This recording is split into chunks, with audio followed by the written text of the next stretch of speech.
কৃষ্ণ নাম হরি নাম বড়ই মধুর, যে জন ভজে কৃষ্ণ সে বড় চতুর।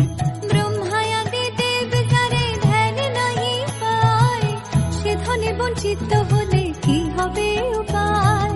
এই জন্য কশিপুর করি উদর বিদারণ, প্রহ্লাদে করিল রক্ষা দেব নারায়ণ। শুভ সন্ধ্যা বন্ধুরা। পুজো হয়ে গেছে, জন্মাষ্টমীর পুজো দেওয়ার পর খাওয়া দাওয়া করে একটু শুয়ে শুয়ে মহাবীর তারাপীঠ দেখছিলাম। হঠাৎ এমন শ্বাসকষ্ট উঠলো, ফোড়াকট টানলাম, ট্যাবলেট খেলাম, খেয়ে আজকে ঠিক করেছি আমি আজকে সেটজিন নেবই না, মানে মনে মনে একটা জেদ এনেছিলাম। আবার দেখছি শুয়ে আছি, ঠিকঠাকই ছিল, সন্ধেবেলার দিকে আবার শুরু হয়ে গেল। ওই আমার জেদ খাটলো না, তারপরে বাধ্যতামূলক সেটজিন খেলাম। এখন পরপর কিছুক্ষণ পরপর 3টা ওষুধ খেয়ে নিলাম। এখন এমন একটা ফিল হচ্ছে, মানে আমি যে এখন রান্নাঘরে যাবো 8:30 বাজে, সেই শক্তিটা পাচ্ছি না, কিন্তু যেতে তো হবেই। আর আগামীকাল নন্দ উৎসব, ইচ্ছা আছে কালকে খুব সুন্দর জায়গায় যাওয়ার। গতবারও গিয়েছিলাম, শর্ট ভিডিও দিয়েছিলাম। আর এই জন্মাষ্টমীর পরের দিন নন্দ উৎসবের দিন যদি ওখানে যাই, তাহলে দুর্গাপূজার আগমনীর সুর মনে বেজে ওঠে। যদি যেতে পারি অবশ্যই তোমাদেরও নিয়ে যাব। আজকের মতো এখানেই শেষ করছি, দেখা হচ্ছে আবার কালকে।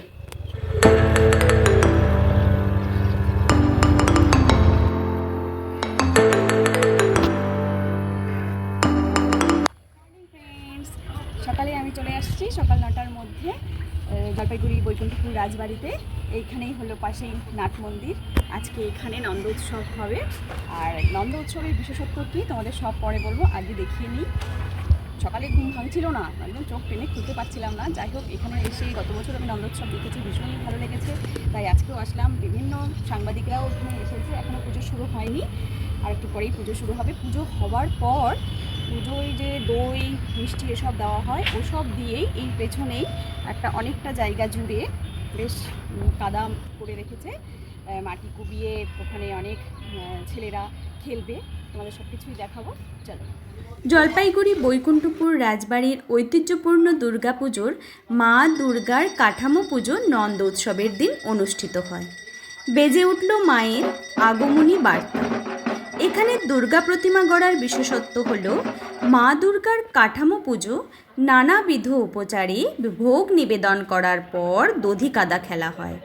বাতাবি লেবু, ডাব, বিভিন্ন ধরনের ফল সহযোগে পুজোয় যেই দই নিবেদন হয়, সেই দই কাদায় মিশিয়ে দেওয়া হয়। তারপর অগুরু ছিটিয়ে সর্বপ্রথমে নন্দগোপালের বিগ্রহ সেই কাদা স্পর্শ করানো হয়। তারপর একে একে ছেলেদের টিকা পরিয়ে দেন পুরোহিত মশাই। এরপরই শুরু হয় দধি কাদা খেলা।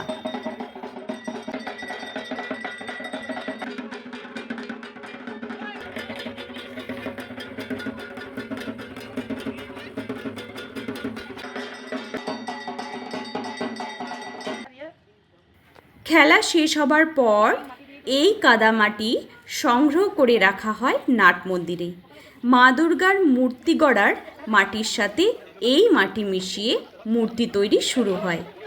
এই বাঁশটিকে প্রচুর পরিমাণে ঘি মাখিয়ে বাঁশের মাথায় গামছা বেঁধে কিছু রাখা হয়।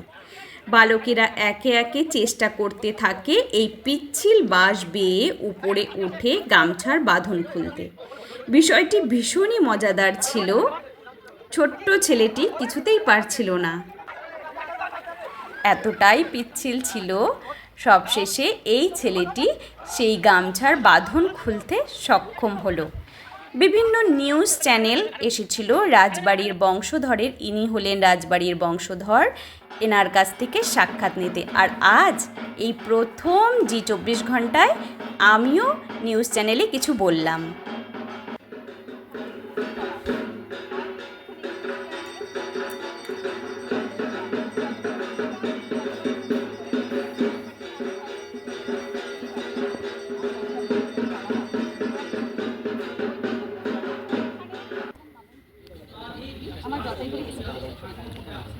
আমি এসেছি রাজবাড়ি বৈকুণ্ঠপুর রাজবাড়িতে।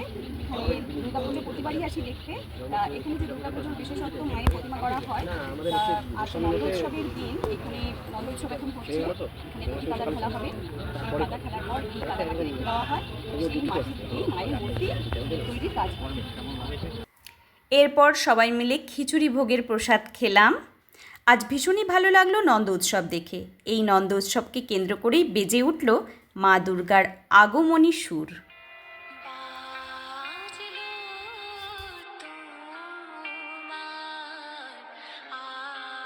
আলোর বেণু, মাতলো রে ভুবন, বাজলো তোমার আলোর বেণু।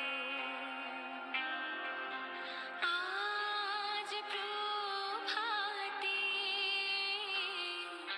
শিশুর সুরে খুলে দিল মন, বাজলো বাজলো বাজলো তোমার আলোর বেণু। আজকে এখানে এসে ভীষণই ভালো লাগলো। আজকের ভিডিও আমি এখানেই শেষ করছি। সবাই খুব খুব খুব ভালো থাকবে। টাটা।